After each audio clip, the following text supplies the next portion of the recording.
soon it is going to be Christmas Day.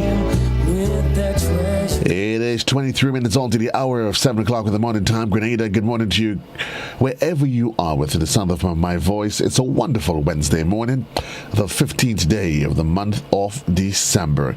And indeed, wherever you are, we are grateful that you've chosen to awaken with Classic in the morning time. Classic 105.5 and 105.9 on the FM band. I say to you, notwithstanding your situation, your circumstances, whatever it is that surrounds your life today, the fact that you are within the reach of my voice, it is a glorious experience and an opportunity for you to become a better person. I'm Joseph Cadore, and I'll be here with you up until 10 in the morning. We are alive and we are well. Well, not necessarily meaning that we're perfectly in good health, but indeed we are grateful that we're still in the land of the living. Today we're going to commit ourselves to go out and conquer. Take ourselves to the next level. Push ourselves beyond the boundaries of limitation.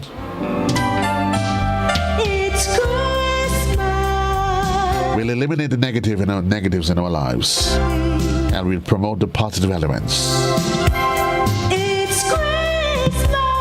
The things that makes us a better individual, a better boy, a better girl, a better man, a better woman. That makes us the best version of ourselves. And we will start that process today as I provide you the word of the day. The word of the day for today, the 15th of December. And the word is flippant. Flippant. F-L-I-P-P-A-N-T. And it's an adjective. And it's defined by as lacking proper respect or seriousness. For example, the coach made a flippant response to the media's question about the unexpected loss. The word flippant.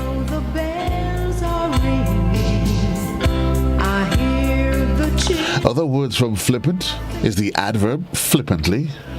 Around the Christmas tree. It's Christmas. Let's all be happy. The word of the day, flippant. F-L-I-P-P-A-N-T. And it's an adjective. And it means lacking proper respect or seriousness. Used in a sentence, the coach made a flippant response to the media's questions about the unexpected loss.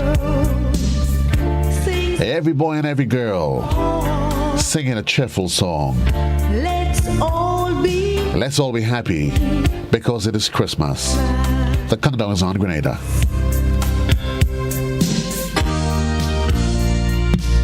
It's exactly 10 days. Well, from the word of the day, we're going to take a look at the thought of the day. And I leave you with two thoughts of the day today, as I always do. And I say to you that the person who feels appreciated would always do more than is expected. Again, a person who feels appreciated would always do more than is expected. It's simple like that. Thought of the day, number 2. Allow me to say to you that your value does not decrease based on someone's inability to see your worth. Don't you ever measure yourself based on their standards. It is their fault, not yours. Your value does not decrease based on someone's inability to see your worth. Thought of the day, number 2, Grenada.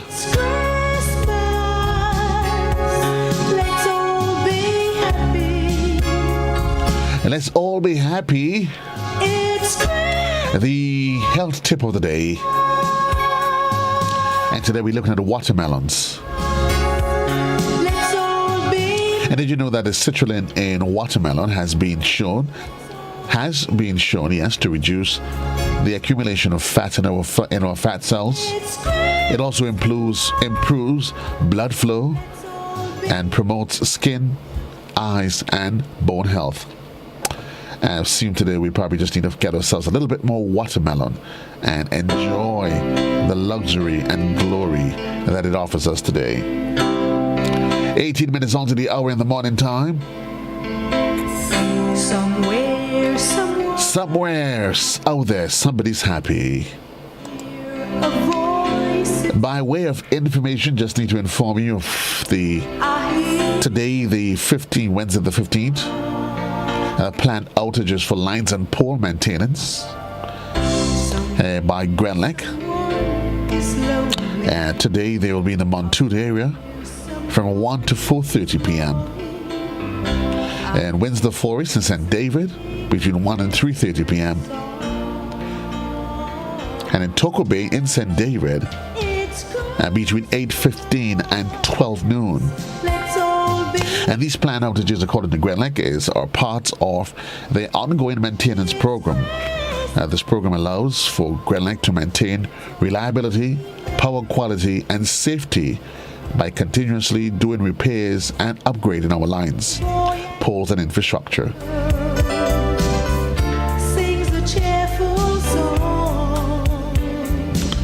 So the planned outages for today: Fort Judy. Good morning, Angus Steele. Be aware. In Fort Judy from 8:30 to 1 p.m. And in most cases, these interruptions are limited to a small number of individuals. In Fort Judy, it is anticipated that 3 persons would be interrupted. Montouth. So again, Fort Judy from 8:30 to 1. Montouth from 1 until 4:30 p.m. Windsor Forest from 1 to 3:30 p.m. And Toko Bay in St. David. And take the necessary precautions.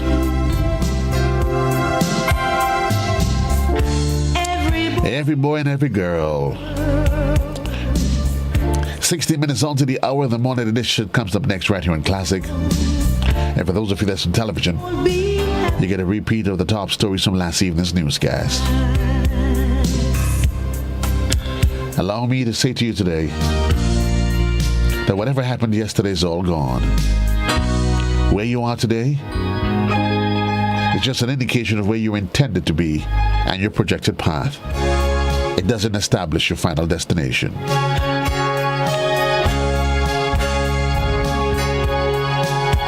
Let's live the dream. The morning edition is next, Grenada, right here in Classic.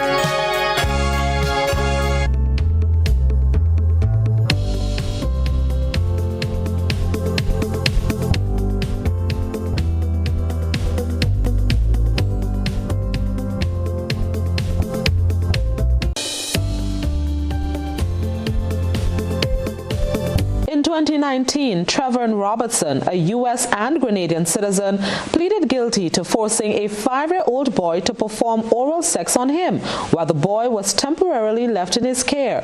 He was fined only and required to pay compensation to the victim, then allowed to leave the state of Grenada. Now, he awaits his fate in the United States of America for the same crime. Rena Perry-Thomas has the details. The case of Trevor Robinson made airwaves on the internet in 2019 after the Grenadian court fined him 1,500 EC dollars and required him to pay 600 EC dollars compensation to the victim with no prison time. The mother of the victim, along with the Grenadian Women Inc., cried out for justice as they were dissatisfied with the court's ruling, sparking the interests of many locally, regionally, and internationally. It was these posts of outrage that drew the attention of Grenadian and U.S. lawyer Denison George, who took it upon himself to ensure that justice is served. In an exclusive interview with GBN, George said he wrote numerous articles on the case and finally brought it to the attention of the FBI and other organizations in the U.S. that he knew could help. And I immediately contacted the Brooklyn District Attorney's Office. And then I contacted the New York State Attorney General's Office. And then I contacted the FBI, and the U.S. Prosecutor's Office. And I asked them, I pleaded with them to take a look at this case. And though it's a great day for justice delivered by the U.S. Justice Department for something that took place in Grenada, I also want to say it's the justice system in Grenada that they could not provide the family and this young child with the justice to fit the crime that was committed against this child. The case was brought as part of Project Safe Childhood, a nationwide initiative to combat the epidemic of child sexual exploitation and abuse, launched in May 2006 by the Department of Justice. Led by U.S. Attorney officers and CEOs, Project Safe Childhood marshal federal, state, and local resources to better locate, apprehend, and persecute individuals who exploit children via the internet, as well as to identify and rescue victims. George explained how Robinson was able to face prison time in the U.S. for a criminal act he already paid for in Grenada. Personally made friend with that child's mother, and the U.S. government believed that he traveled to Grenada, definitely in mind of he traveled to Grenada with the intent to exploit that child, and that's exactly what he did. So, no matter if the crime has taken place in Grenada, Mexico, Brazil, the U.S. government arms of justice, and there is laws in the U.S. and there is international law that also gives the U.S. authority the right to prosecute you if you commit this kind of crime in any part of the world. Robinson pleaded guilty to engaging in illicit sexual conduct with a minor in a foreign place and faces a maximum sentence of 30 years in prison. A federal district court judge will determine any sentence after considering the U.S. sentencing guidelines and other statutory factors. This sends a clear message. There's a lot of men that leave the U.S. and Canada and England and come to Grenada during carnival season and think they could mess with the young girls in Grenada and children in Grenada and get away with it. Now, this sends a clear message. If you come to Grenada and you sexually assault a child or rape a child, you will be prosecuted here in the U.S. The date of Robinson's sentencing is yet to be revealed by the U.S. Department of Justice. GBN tried to contact the Attorney General's office to respond to this latest development on the matter. However, all attempts proved futile. For GBN News, I am Rena Pett-Thomas reporting. Employees at the Grenada Post Authority could be back on the picket line if their employer fails to meet their demands. The Technical and Allied Workers Union said the Grenada Post Authority had up to the end of today to avoid major industrial actions by meeting its commitments to its workers. Cherian Blackman-Stephen has this report. Labour representative in the Senate, Andre Lewis, issued a warning to the management of the Grenada Port Authority to settle industrial matters, or he warned the outcome will be on them. Grenada Ports Authority has been given up to today, the end of the working day today, to resolve this matter.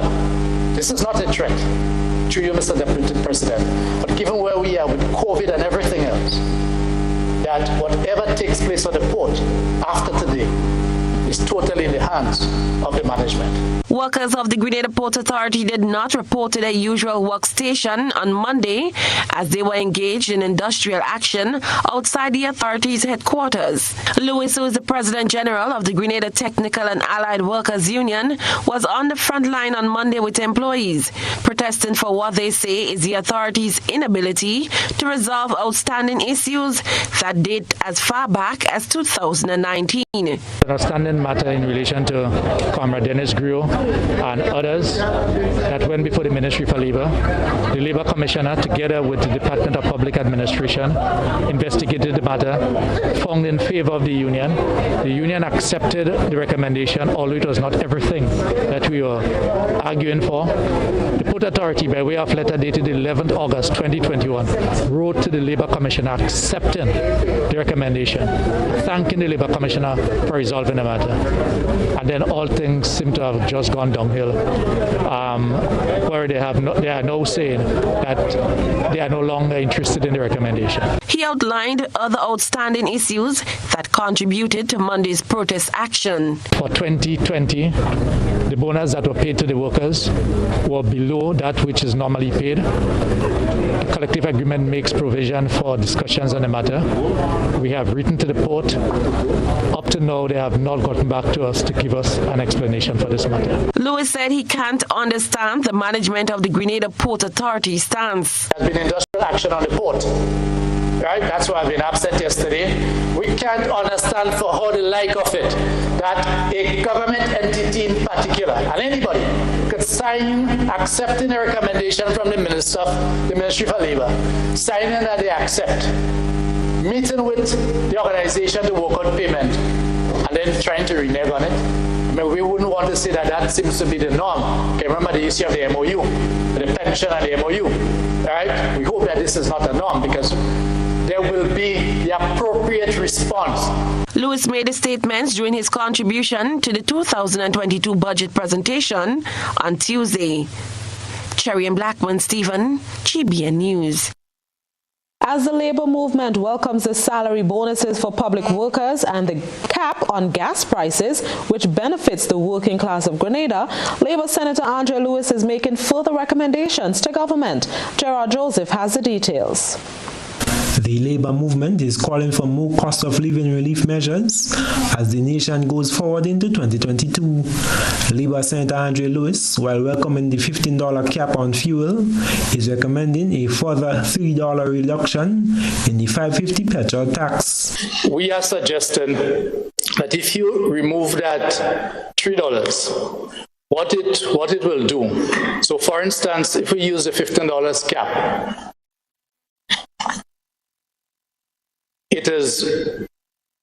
we will only recognize that benefit when currently as it stands right now. Labour Senator Andre Lewis says they are proposing a standardized reduction in fuel and urging government to publish the real price even as it is capped at $15. At the point of the change, so that we can recognize and follow what is it that government is giving up. So I've made two proposals here. One for a standardized reduction in terms of keeping the cap at 15, but removing a further, let us say taking $3 off the $5.50. And even as you have the $15 cap, please publish to us what the real price will be. Meanwhile, Senator Lewis commends government for increasing direct income for workers via the bonus for public workers. Because this is what will help money circulate in the economy. At the end of the day, colleagues, working class people, we spend. There's not enough for saving because most workers are hand to mouth, meaning that you live from paycheck to paycheck.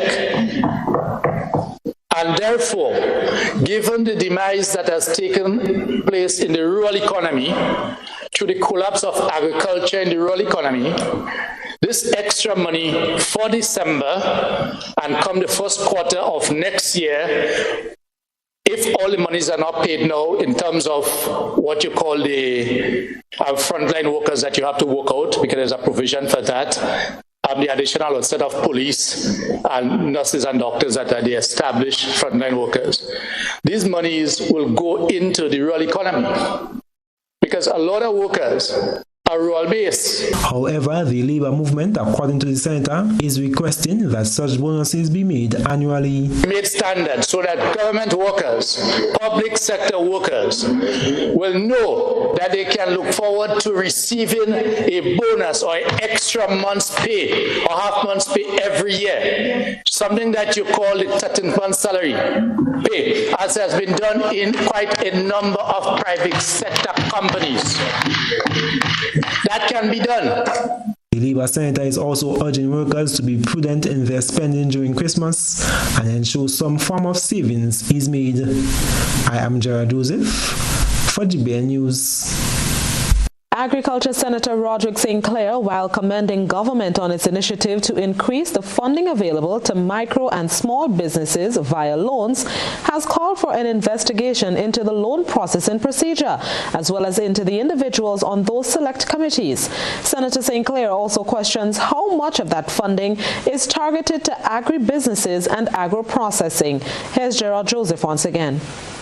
Agriculture Senator Roderick St. Clair says cooperation between government and stakeholders must be the loans available at the Grenada Development Bank are made to work for the targeted purposes. Senator St. Clair was expressing concerns from those he represents in light of additional funding being pumped into GDP for micro and small businesses. Because sometimes, with all the grandiose of how much millions will be available, if the communication to the government and they don't know it's working, then you think everything is fine. The truth of the matter is, Mr. Deputy President, it's not working. The Agriculture Senator says despite the $20 million announced in the budget at a 1% interest rate, not much is mentioned in terms of specifics for agribusiness. The Senator also notes that while government ministers criticize farmers for not being entrepreneurs or business-oriented, the real issue lies in access to loan facilities. Have the bank looked within, has the government looked within and see what is going on? So I started asking myself a set of questions. Who are the persons involved in this committee that is reviewing these applications? Do they have the competency? Senator St. Clair questions the technical capabilities of those reviewing the loans for agribusinesses and agro-processing. I'm asking within this budget discussion, now we want to know who are these people, what is their competencies, and if we need to review this committee that is decided on these loans, let's change it. The Agriculture Senator is calling for collaboration to ensure the intentions of government and the wishes, hope and cries of stakeholders he represents can find a common ground. Farmers tell me they when they see what they just take off the paper and they go. I say, well, why?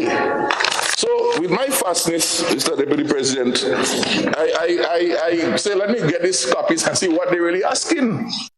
And when I look at it, I realized it was almost the same sort of document, same information about my salary, my spouse salary, my cable bill. Government Senator Nolan Cox, in response, says the information requested by GDB is not a deterrent, but to ensure what is borrowed is spent on what it was loaned for and can be repaid. It's for you to understand, it's for the applicant to understand that, look, if we're giving you $5, remember you have all these other commitments.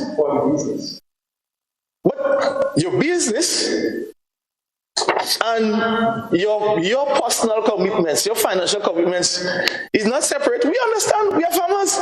I am Gerald Joseph for GBN News.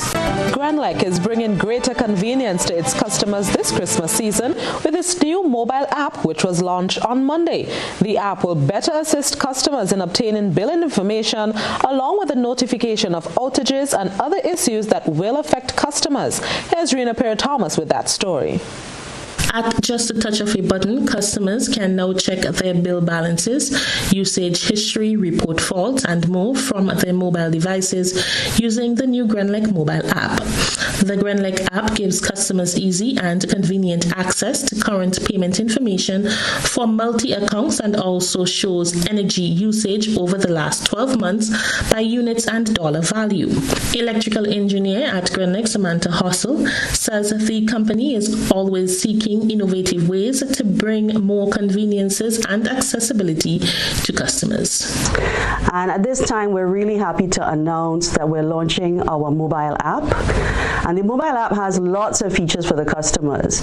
Firstly, you can check your bill balance. As soon as the bills are produced, you get updated information in the app.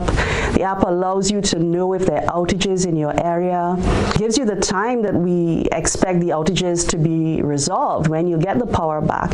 For customers experiencing a power outage, please check the app first to see if there's a notification indicating that we at Grenlec are already aware of the problem. In that case, you can add more information if you're aware of poles being damaged or lines being down in a specific area. The app is said to be an addition to a suite of tools that are designed to enhance customer experience. Customers can also use the app to report new outages as well as faults on streetlights, lines, and poles.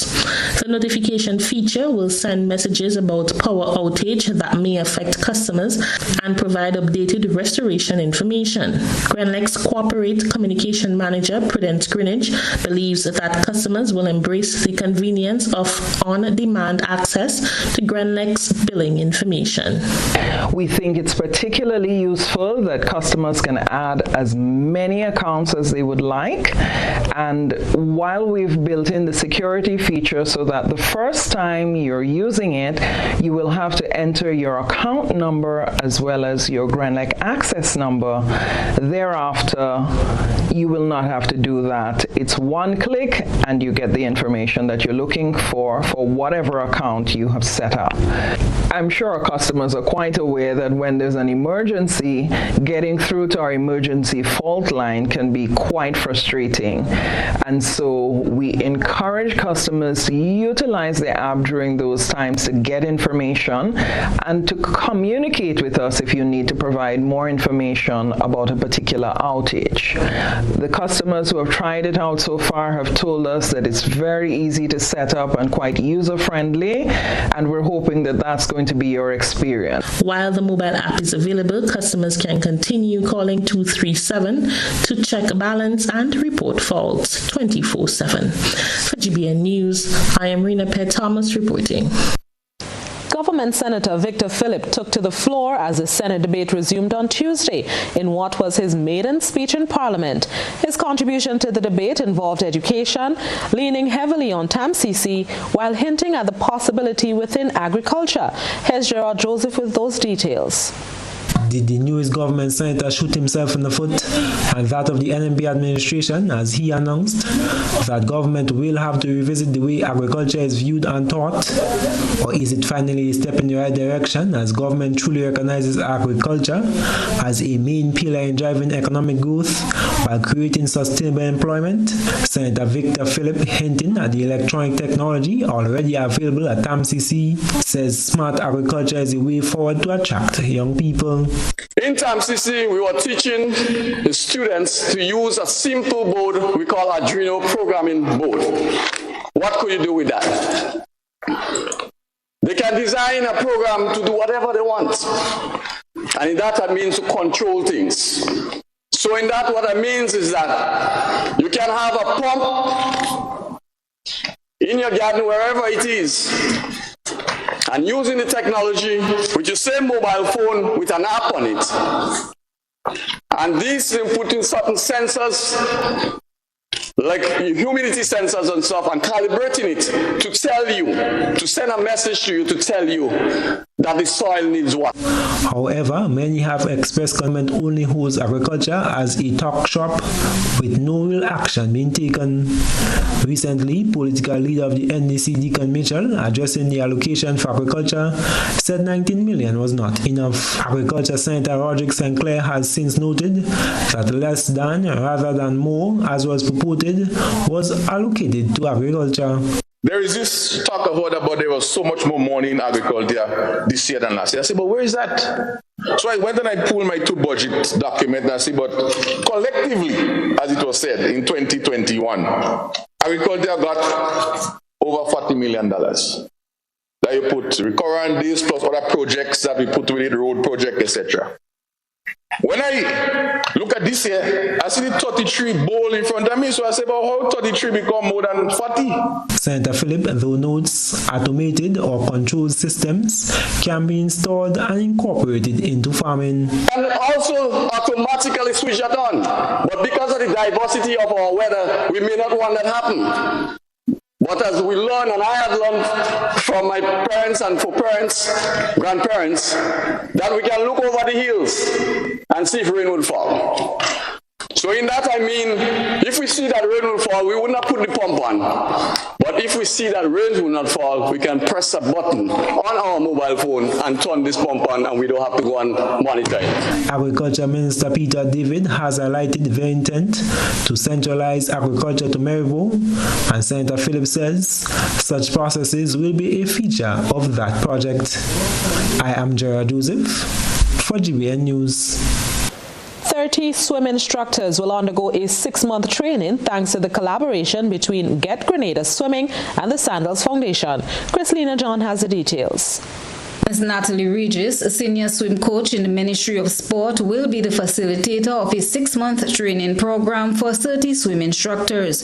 Reflecting on the recent drowning of a 10-year-old on Grandance Beach, Regis says with a little bit more training, situations like these, other persons learning how to swim, just the basic skills that needed, I'm sure that child, unfortunately, that succumbed to drowning a few Saturdays back. If he had only gotten the basic skills, I'm almost certain he would have been able to stay above long enough so someone could have helped him, but unfortunately that was not the case, and that is why we are doing this.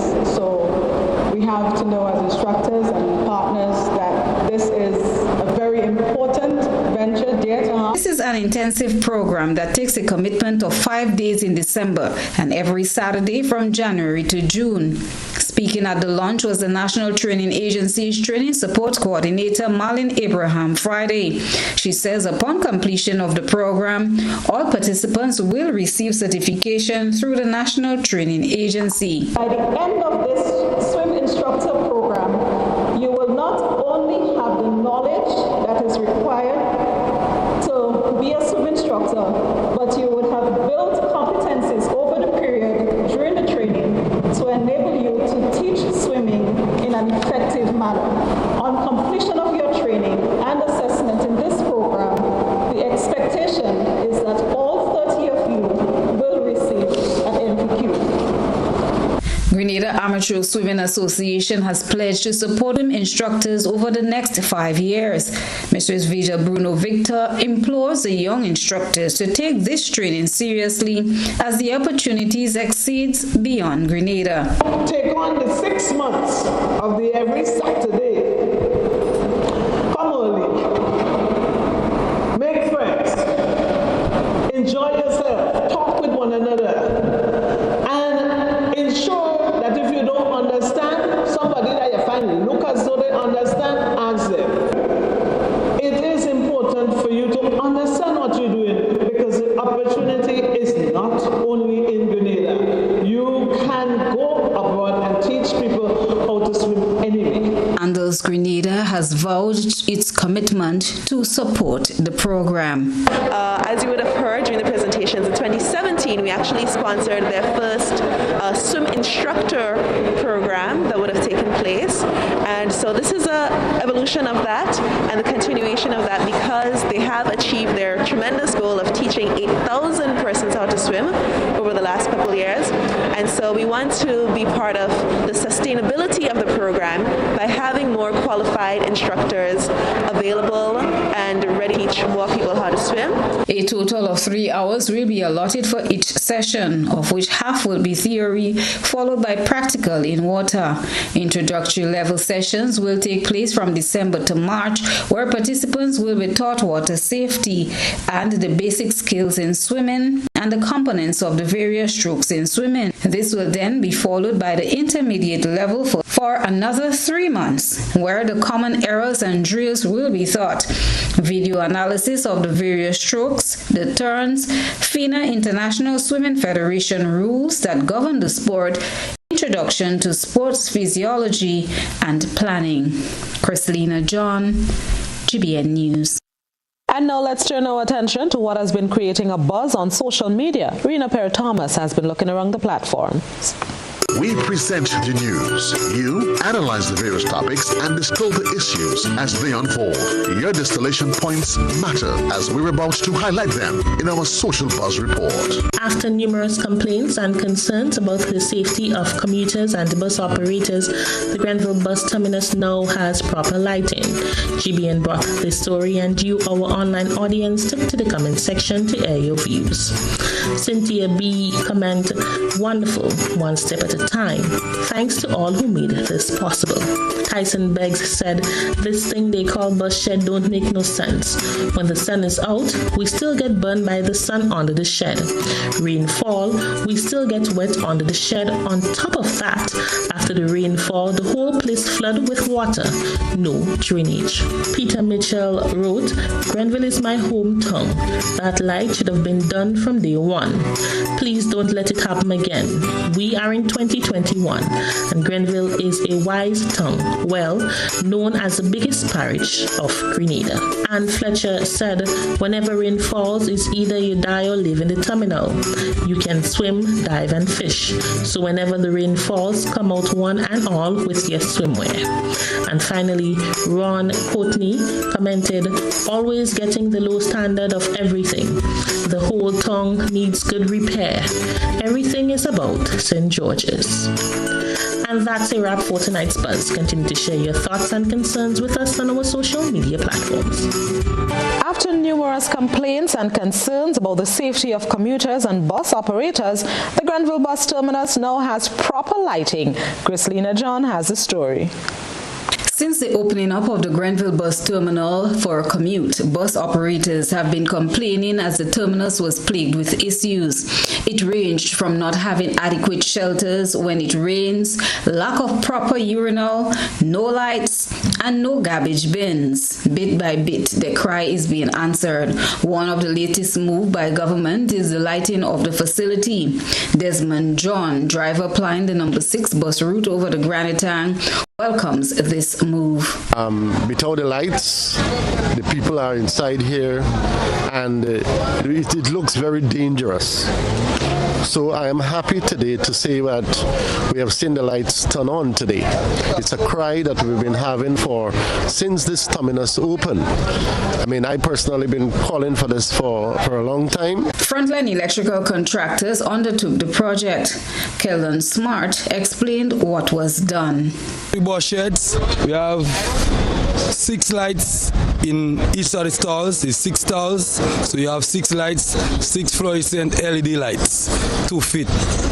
And it's very bright, and everybody is very pleased so far by what they have seen. Of course, we do the work show, and we hear the people complain, and we decide we will put 12 more. We put 2 poles there with 3, the next pole there with 3, and the next pole with 3 as well. So when we done that project, the whole place, there will be no complaint. The whole place will be totally light up, feeling safe whenever they come to collect bus, 12 o'clock, whenever the time, they feel totally safe. Chrislina John, GBN News. The government has recently embarked on the widening of the Cocoa Road in Marion St. George. The previous path, according to Parliamentary Representative Gregory Bowen, allowed for one-way traffic. However, with the scope of work done, this is a thing of the past. Minister Bowen, speaking on the project site, said it is a plus for the people in the vicinity. The road was extremely narrow and the danger was blind, and you had to come back a lot. So we expanded the road to the benefit of everyone, the passers-by and the people who live here. A mention must be made of and commendation given to the landowners. I want to recognize them because they willingly and quickly gave of their lands so that we can make this accommodation for them and for users of this particular road. The parliamentary representative spoke on the work done in phase 1 of the project and what can be expected in the next phase. We flattened the crest of the hill. Again, it was in a manner that was dangerous to motorists as well. So besides widening the road, we flattened the crest so that you had not a too peakish curvature at the top. And so everybody, even though the beginners in driving, can now traverse here in much greater safety. We'll have retaining walls where it's necessary, and then we'll have slipper drains. And the completion of this particular component of the road that was just widened. There are some areas where the rock is very solid, so we'll not be using retaining walls there. We'll just use a small amount of the siding for the drain, but there are areas where the rock is not of similar type. It's very, very loose and it may come down. Then we'll put the retaining wall to the correct height to minimize costs, but at the same time give us a very practical and plausible design for the road widening. So that will be the second phase. So you have good pavement, good drains, good retaining wall. And now let's take a peek through the GBN eyesore lens. A good eye captures all. GBN eyesore is brought to you by Clear Vision. Life is beautiful if only you can see it. Clear Vision Eye Center helps you do just that. We provide expert service, classy eyewear, and cutting-edge technology, all with a quality customer experience. See better, feel better, and look better. Meet us today at clearvisiongrenada.com or call 444-0055, WhatsApp 409-0055, or follow us on Facebook, Instagram, and Twitter. Clear Vision Eye Center. Let's see life and the world with a clear vision.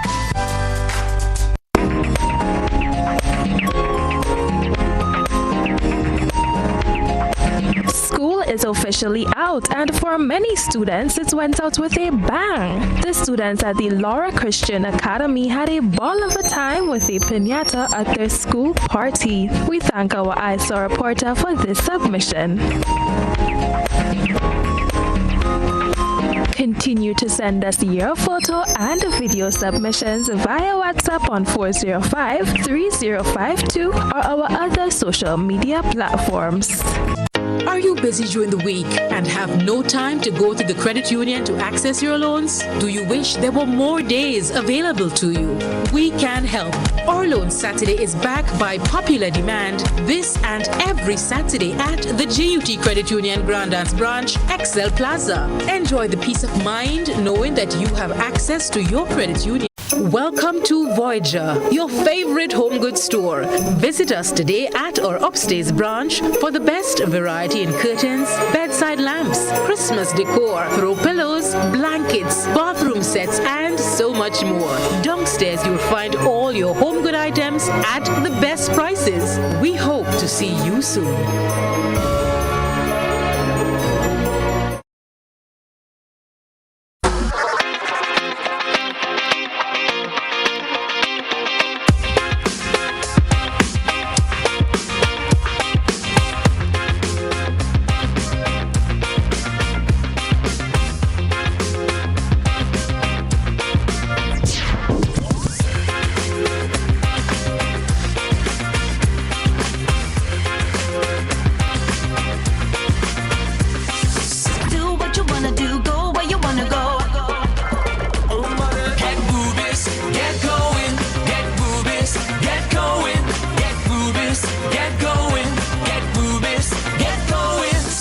Ultratech gasoline and diesel, available only at Rubis stations.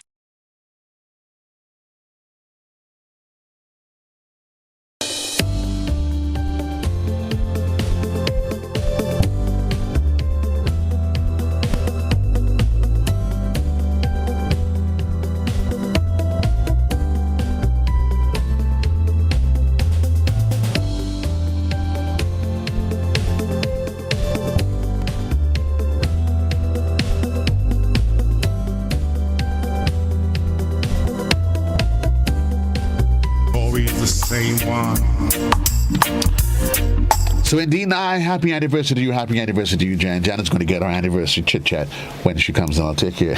She's going to get lunches on me today. I promise you, Janelle gets a full lunch on me today. No arguments over that. Whatever she wants, shrimps, lobsters, or just fudge. If it's fudge she wants, then she's going to get that from our dear friend Marlene. Happy belated birthday greetings to you, my dear friend. Welcome back to our viewers and those of you that's on television, GBN Channel 7, Channel 11, Channel 20, if you are on cable. My guest this morning, no stranger to the GBN, he's the Director of Legal Aid and Counseling, and he is Tyrone Buckmeyer. Good morning, Tyrone. It has been a while. You seem to be hiding somewhere. You seem to have spent. Indeed, it has been a while. Thank you for having me here this morning. Good morning to all your listeners and viewers, and season's greetings to everyone currently tuned in web. Thank you. You and I, we had the privilege of being in the same and under the same roof a couple of weeks ago, and that was the first time in quite a while. We were there for a very special reason.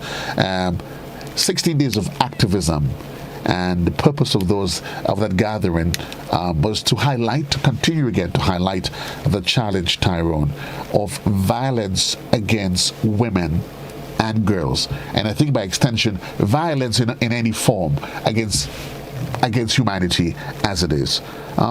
Give me your assessment. The 16 days, how it has been, and what are your thoughts coming out of it?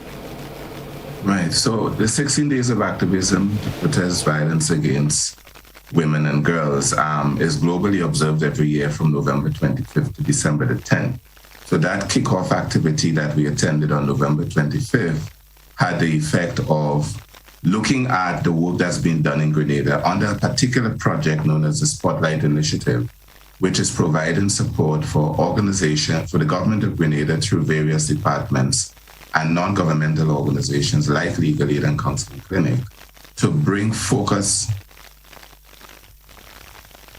to this issue of gender-based violence against women and girls in Grenada, around the world, but we had a particular focus on the activities here in Grenada. So that was a results activity looking back. The work, as you say, to continue to highlight the importance of protesting and working against violence against women and girls is critically important. And Legal Aid is just one of many organizations involved in this work around in Grenada, Carriacou, and Martinique. And we really believe that in order for us to continue to see positive development in terms of our work against violence against women and girls, we have to continue to engage. It's Christmas. It's probably not the conversation people want to be listening to on television this morning. But as you and I agree, this issue doesn't go away. In fact, it doesn't take a break because it's Christmas. And I dare say the fact that it's Christmas and all the peculiarities around the season in terms of heightened expectations, heightened level of stress, in terms of preparations and looking for extra resources to take care of things in and around the home, there is a likelihood that times like Christmas will actually increase the incidence of violence against women and girls. And that's why we've asked, to have this conversation this morning, particularly as part of a project that Legal Aid and Counseling Clinic, Grenada Planned Parenthood Association, and Caribbean Family Planning Affiliation are involved in at the moment. The project is called MASSAVE, M-A-S-S-A-V-E. And really what that is, it's a clarion call to men. It is, man, stand strong against violence every day. Because we really believe that, obviously, the statistics tell us that violence against women and girls is a major problem. And the majority of perpetrators of violence against women and girls are men. And so we feel that men have a critical role to play in helping to reduce the incidence of violence against women and girls. Men as advocates who understand for themselves the need to work with their peers, with men of their own age group, to help them to understand how to deal with conflict, how to engage in a non-violent way. So we've asked men to work with us as advocates, to spread the word, and then to encourage men to not be violent themselves, to learn and practice non-violent ways of dealing with issues in their homes, in their families, in their relationships. And I'm agreeing with you 100%, Tyrone. And it's interesting that we have this conversation. I remember a couple of years ago on this very said morning show, I was dealing with a very said subject. And a caller around the season, wasn't on Christmas though, and the gentleman called and asked me, why are we talking about violence against women? And I didn't even bother to respond because there's some things I didn't even see the need to respond to him anyway, to dignify him with a response. And it's interesting, only hours later, I'm not sure if you remember it, there was the brutal murdering of a young lady in the Pearls area. And I asked myself, when is it ever the wrong time or the right time to discuss an issue that has become a scourge in our society? But added to that though, clinical psychologist Dr. Banju, we broached the issue a couple of weeks ago of violence, Tyrone, and the need for us to break that mold of violence that has become so inherent in us, that this what we see, that what is around us and it has become our nature. How do we break this? Yes, there are a number of things we need to do to try to break it. A lot of the violent behavior is learned, right? We're socializing a culture of violence. I mean, that probably sounds extreme. I wouldn't be surprised if a few people want to call and challenge me. Have at it, because I stand by these statements from what I've seen over 32 years of working in this sector. We have been brought up in a culture where violence is totally accepted and expected. Children are beaten in school, they're beaten at home, they're beaten at the church. It is in our Education Act that corporal punishment is still allowed. In the judicial system, to some extent, corporal punishment is allowed. So we have become totally desensitized to the issue of violence. And when people try to make the pushback of why are you talking about violence all the time and why are you talking about violence against women, aren't men victims of violence as well? Yes, men are victims of violence as well.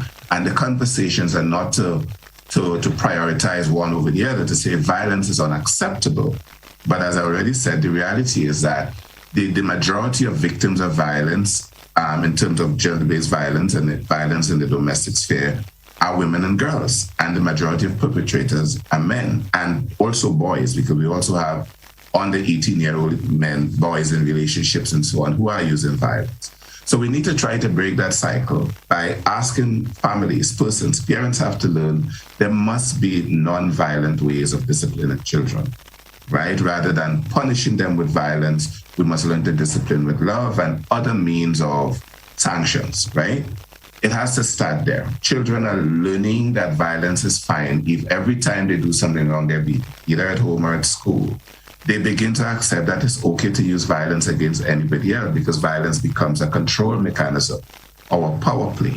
So our society has to understand that the levels of violence that we have in Grenada, Caribbean, Diplomatic is unacceptable. It's high, it's unacceptable, not just physical violence, we also said. But I'm certain that while you spoke about the culture of violence that exists within our culture, within our society, you were not by any way advocating against the use of disciplinary measures as part of engaging children and getting them on the right path. I'm almost certain that that's not what you're saying. No, absolutely not. As I said, what we want to encourage parents and teachers is to find non-violent sanctions, right? There are many ways you can sanction a child's bad behavior. There are many ways you can instill discipline, and I made the distinction between discipline and punishment. Right. Because many times, punishment happens from a point of anger. The child has done something that somebody, even in adult relationships, a man might feel his partner has done something that he considers unacceptable, and he has to punish her. We're saying we want parents and teachers to look at the idea of discipline that does not include violence, other ways of sanctioning children's bad behavior, that they learn that it is okay that whatever you do, there are consequences. And that as a parent, hold and affirm parents' rights and responsibility to discipline their children, but we are proposing that is done in a way that is non-violent, because we have to understand the knock-on effect. When children feel that every time they do something wrong, they're going to be beaten, they also then feel they have the right to use violence against other people in their lives over whom they feel they have power or control. And we have to try to stamp that out. Because if we don't, we're going to continue to have problems. We have a lot of broken relationships, intimate partner relationships in Grenada that are broken. They're broken by violence and abuse, because a lot of the partners have not learned that there are ways that you can communicate, that you can manage conflict, that you can have conversations with your partner, by extension in the family with your children, with your siblings, that must border on respect, appreciation, and support, rather than this need to hurt and inflict pain. And violence comes from that desire to exert this power and control. And if you can tell somebody, anytime you do something I don't like, I'm going to hurt you, I'm going to hit you, I'm going to make you feel pain, I'm going to make you suffer. That is a way of exercising power and control. That is unacceptable in modern society. And when we look at the impact it's having on our families, on the level of violence in schools, among children, and the level of violence in the domestic setting, whether intimate partner or sibling and other family, we have to be better than this. We have to do better than this. And I'm agreeing with you 100%. The conversation has always been said in some quarters. It goes back, the crux of this problem goes back to how we talk about how we've been cultured, and not just being cultured as adults, Tyrone, but even as children.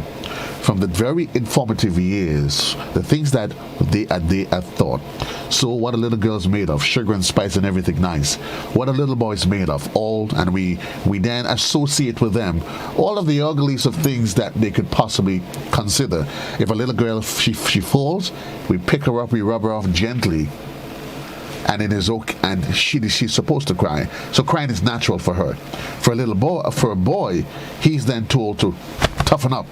You're a man on the inside. You're not supposed to show emotions, and therein lies some of the problem. That a lot of men, they've lost touch with their inner selves. They've become cold and hardened by the very society within which they exist. Yes, absolutely. And the emotions that men grow up becoming most comfortable expressing are hard emotions of anger and violence and rage. So we need to do the work to begin to help men to understand it's okay to cry if you get hurt. It's okay to cry if your loved one dies or you lose somebody that is dear to you. And that in your relationship, there will be issues that will come up. You and your partner will get into conflict, married for 40 years or dating for 4 weeks. There will be occasions of conflict in your relationship. And as a partner, you each must respect each other enough to invest the time to work on dealing with the issues in a way that does not define one person's power and control over the other, because there shouldn't be a power and control thing in equal relationships. And if we do not, if people do not begin to appreciate the need to exercise, constraint and restraint and to exercise control over their own emotions, then we're going to always have explosions of violence, explosions of anger, and our entire society suffers. When women have to take time off work because they're hurt, they're hospitalized, they've been beaten, the society loses, the workplace loses. There's an economic cost to that. When men are incarcerated because of violent behavior, work hours are lost. There's an economic cost to that. The state has expenses to cover in relation to the incarceration or the hospitalization.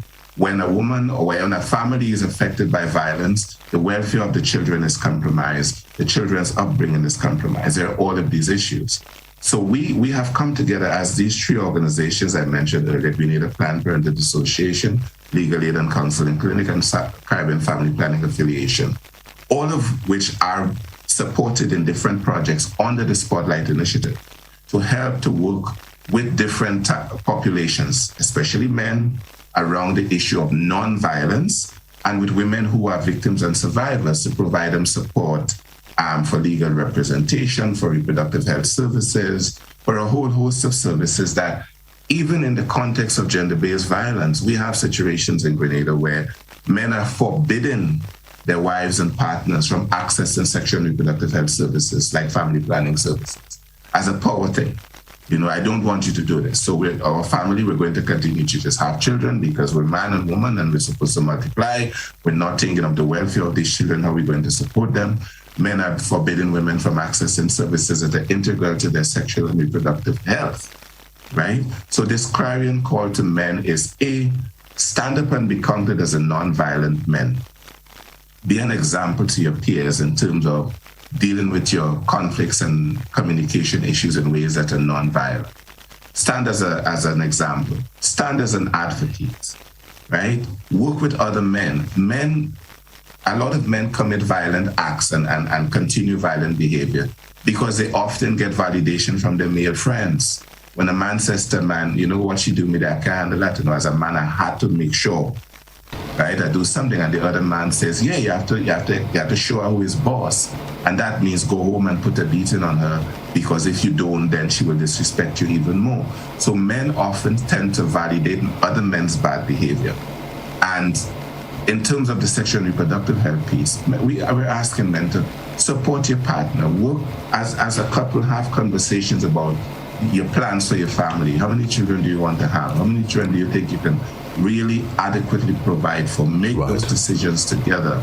Support each other in seeking the sexual and reproductive health services, because not only will it benefit the woman and the family, men, you speak to certain doctors in Grenada and they'll tell you the kind of lifestyle disease that they're seeing, that are lifestyle and habits driven, that are affecting men, that are taking men's life at an alarmingly high rate for a small population like Grenada. Things like prostate cancer and so forth. If men practice health-seeking behavior and not just support their partners in seeking sexual and reproductive health services, but they themselves accessing those services, your family is going to be better off for it. So there's a whole lot of things. I know we don't have a lot of time, but at the end, as I said, it's really a clarion call to men. 16 days of activism, gone for 2021. We start again November 2022. But between now and then, we don't want to have more women in Grenada hospitalized, hurt, broken, killed as a result of men's inability to control, to manage their anger, and to resolve conflict in a positive way. We don't want to see increasingly younger men and women, boys and girls, getting arrested because their first instinct is to pull a knife or cuff somebody or pelt a stone when they feel that they can't control their anger because somebody did something to them and they want to get revenge. We really need to try to work towards a society where conflicts will happen. In relationships, there are always going to be conflict, whether the marital relationship, the intimate partner relationship, the domestic relationship. Correct. In society, teammates, classmates, schoolmates. But we want to encourage men and women, Grenadians who are listening to this program, really, let's try our best to manage conflict in a way that is non-violent.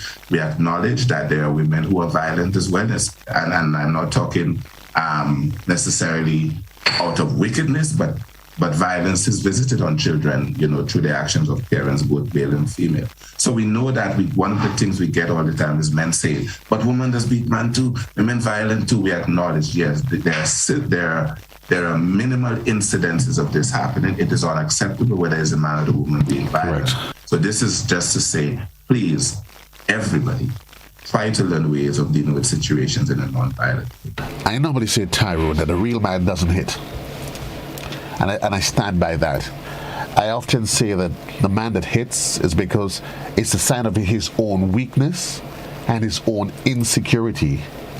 And as such, in order to avail himself, to make himself look large, he digs deep and he finds the primitive man in him that says, I'm rough, I'm tough, and I'm rugged, and I'm supposed to be in control. And yes, while I subscribe and I agree that as a man, you have to take the leadership role, there is a big difference between control and leadership. Absolutely. And as we know, violence really, the driving motivation for violence is power and control. People want to exercise power and control over others.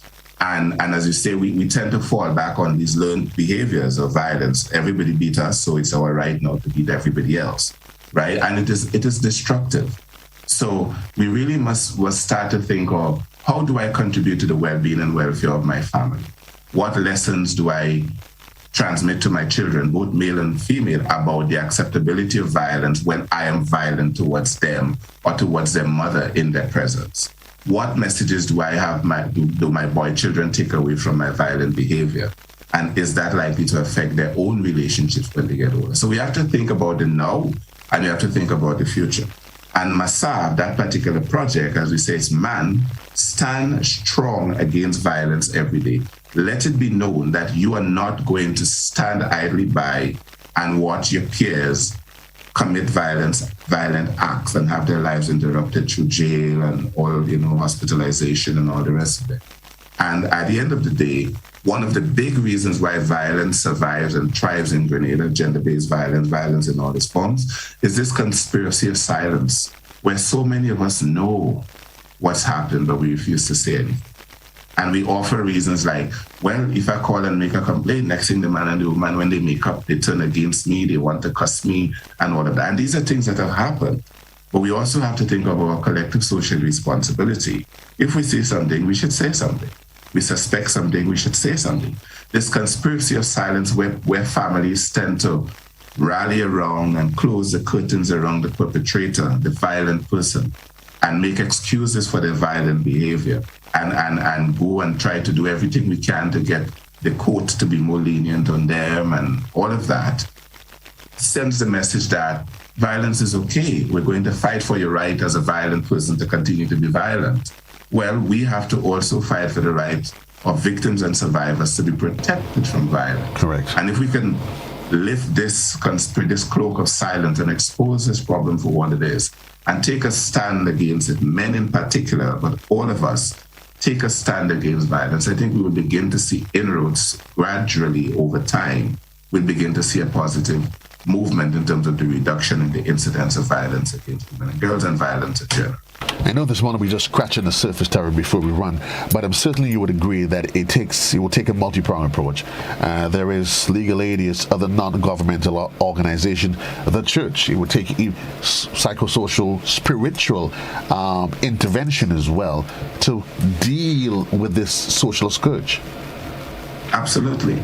And that is why the Spotlight Initiative is such a wonderful thing, because it has made resources available to the government of Grenada and non-governmental organizations. So working from our different points of focus, NGOs, government organizations, statutory organizations, we can all bring our collective wisdom and activities to bear on this issue. We are making progress. Slowly, we're making progress. But you're right, we have to broaden the net of collaborators. And the church has such a critical role to play in this.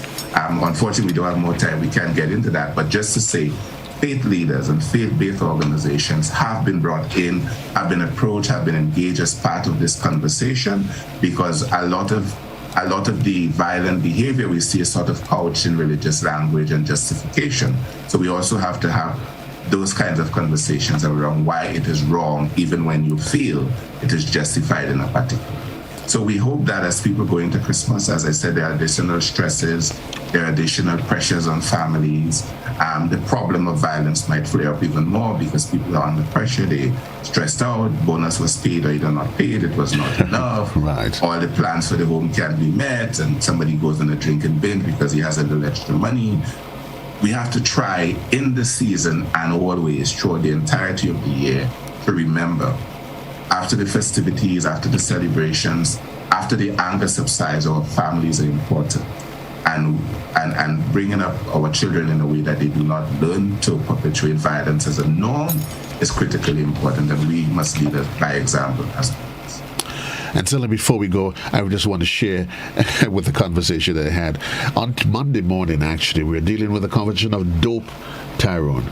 Depression over people's expectations as we get into the holiday season, and very often that's one of the vehicles that carries the violence, because we have expectations as a male that it is Christmas, I'm supposed to be able to do this, I'm supposed to be able to do that, but as you said, maybe the funds isn't there. What do you do? Do I lash out? Do I become violent about it? Do I do something crazy? No.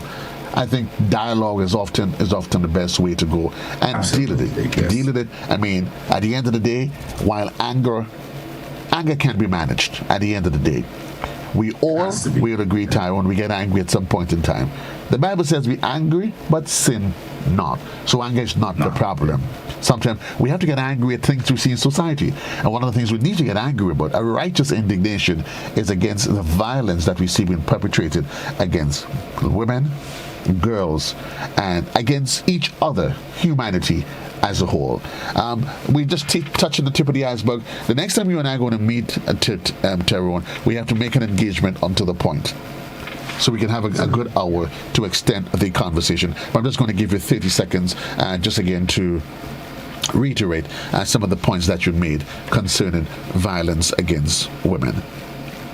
But I really want to start with the encouragement to families. Communicate, talk to each other, discuss the situation the family is in this season, discuss expectations, discuss realities, and understand that not everything can go the way one wishes all the time. Develop a culture of communication in your family, in your relationship. Violence is unacceptable. It is unacceptably high in our society, and we must do all we can together to eliminate it, or at least to work towards gradual reduction over time. Thank you very much. I wish everyone, season's greetings, all the best for the Christmas coming up. It's just a week and a half away and the time is flying. All the best. I hope your Christmas wishes, whatever they are, come true. And if they don't, understand that sometimes in life expectations cannot always be met. But don't take it out on anybody. And we wish you all the very best for 2022. May everybody be happy, healthy, and to the extent possible, prosperous. Thank you very much. And I do want to remind folks as we leave that the emotional side of it is just as bad as the emotional abuse. It's just as bad as the physical abuse. Certainly. In some cases, it's worse, actually. In some cases, it's worse. That's a conversation for another day. But you and I, we committed ourselves to this, to continue this conversation, to take it into the new year, probably even beyond the headlines. Let's make a promise on that one. Thank you so much. You take care. Have a wonderful day. All right, cheers. All the best to you. Take care. Thank you. You too. Tyrone Buckmeyer, and he's the Director of Legal Aid and Counseling. Folks, we owe it to ourselves. Women, boys, girls, we owe it to ourselves. Who would the next victim be? We don't know, but there doesn't need to be another victim. There is help out there. Let's play our part in addressing violence against not just men, not just against women and girls, but against any form of violence at all within our society. We'll take a quick commercial break, 10 minutes onto the hour. When we come back, we'll link up with Junior Checkley and the Just School media team for Traffic Cam.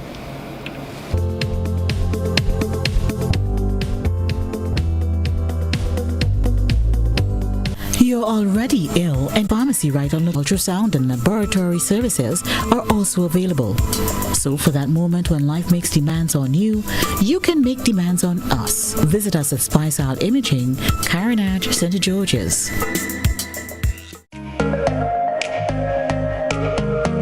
Running low on groceries? Why not visit realvalueiga.com and experience our new online shopping platform? Place your order, then go out and enjoy your day to spend more time with friends and family.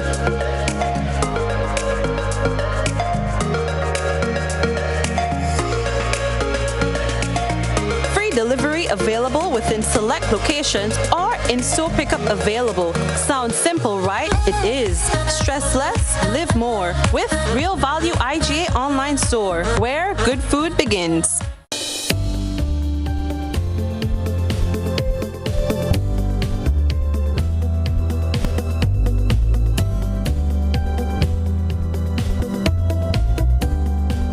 We have information. There's actually two cruise lines. They're making port calls today at St. George. Just to let you know who they are. There's Celebrity they're from the cruise lines, Royal Caribbean Cruise Lines and the AIDA Cruises, Celebrity Equinox, and the AIDA Perla.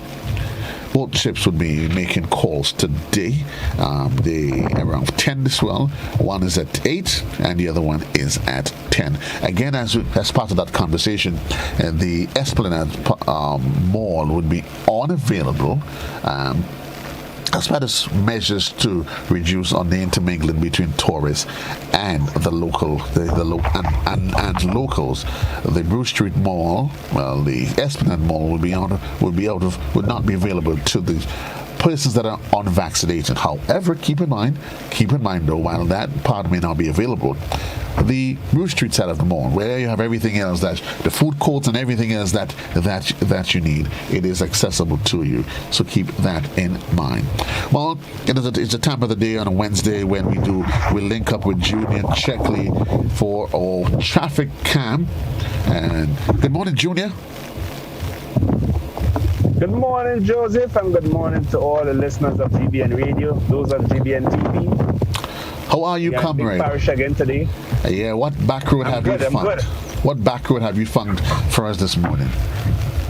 That's the back road that leads from Granborough into the town of Grenville. At the back road. So let's talk traffic-wise. It seems to be a nice and sunny morning. Yes, it seems to be a nice and sunny morning. A change from what from Monday. Quite a change, yes. What can you tell us? But first, because in getting into Grenville, what was the flow of the traffic like into Grenville, though? No, it was just smooth flow of traffic. I was able to see, I came up the eastern side, so there was a smooth flow of traffic into Grenville. And I also saw traffic coming down from those that coming over the hills, and there's a smooth flow of traffic as well. Now we are outside of the Nutmeg Pool in Grenville, and the street is, what I say, the street is dead. And I always have to ask, I want to ask you, is this what a regular morning is like on those streets? Yes, that's what a regular morning is like on those streets. And as we know, historically, Grenville on a morning usually be dead. Grenville usually picks up with traffic, vehicular traffic, people in the afternoon, maybe from 11 and afternoon. Grenville get lively in the afternoon. Really? Now we are going up Ben Jones Street, and it's all smooth flow. As you go through, though, as you traverse different parts of the island, do you see anything that gives you the sense that Christmas is literally 9 days away?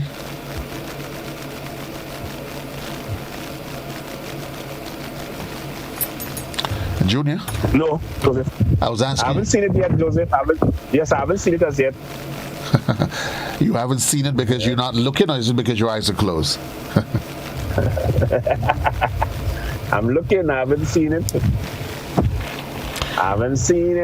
But folks, or maybe the time of the day. Maybe the time of the day I'm passing. It's not. And most of the time of the day I'm passing is in the early morning, so I'm not sure. Maybe the afternoon will be a different scenario altogether.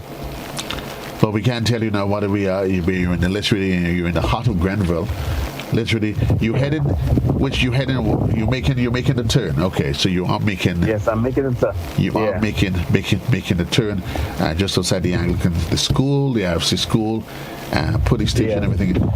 Quiet morning within the town of Grenville, and as Junior says, it is anticipated that probably around by mid-morning you would see that increase in vehicular traffic, and probably as make their way into the city side, because Grenville not tends to, but contrary to St. George seems to close as much early, while Grenville, the activity picks up late into the evening. You're just outside the Grenville police station? Yes, I am.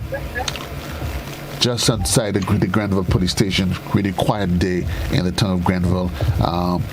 Nice beaming open skies, white clouds, and certainly it augurs well for a nice and sunny day.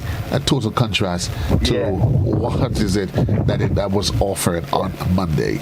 But we may still get some rain in Joseph, because I see there are some heavy clouds. When I was going up, I saw some heavy clouds over the Granite and rainforest. So we may get some rain again during the course of the day.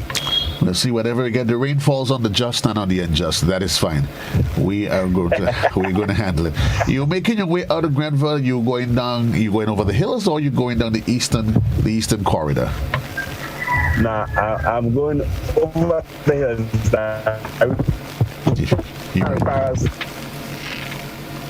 Carlton Junction. Because this morning, I'm not heading out of Grenville. Okay. I keep wondering, have you relocated? No, Joseph, I haven't relocated, Joseph. The line of work that I'm in. I'm just asking. I'm just asking. What you do? Why you getting so defensive? I just ask if you relocated.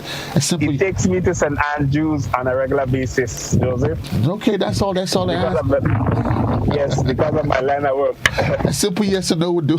I don't want you to tell me more than I need to. Okay. Anyway, I just want to remind all your listeners that for Just School, for live streaming, video recording of funeral services all over Grenada, Just School is the household name Joseph. You call Just School on 409-1981, and want you all to have a Merry Christmas, all the best, and come 2021, please the Lord, Just School will be celebrating 1 year of traffic cam of this. So we will have a celebration, Joseph. We'll have a celebration. In 2022, please the Lord. The good Lord's willing. Thanks a lot, Junior. All the best. Be safe. Be safe on the road as you come over the hills. For Wednesday. You take care. Folks, it's just about 3 minutes onto the hour of 8 o'clock. At the top of the hour, we join the BBC for a bulletin of news. And To the Point comes up at 9 o'clock. Until then, so long, everybody. JC loves you. We leave the conversation here for now as you continue to encourage you to engage with productivity, becoming the best version of yourself, eliminating the positive, and we promoting the positive. So long. God bless.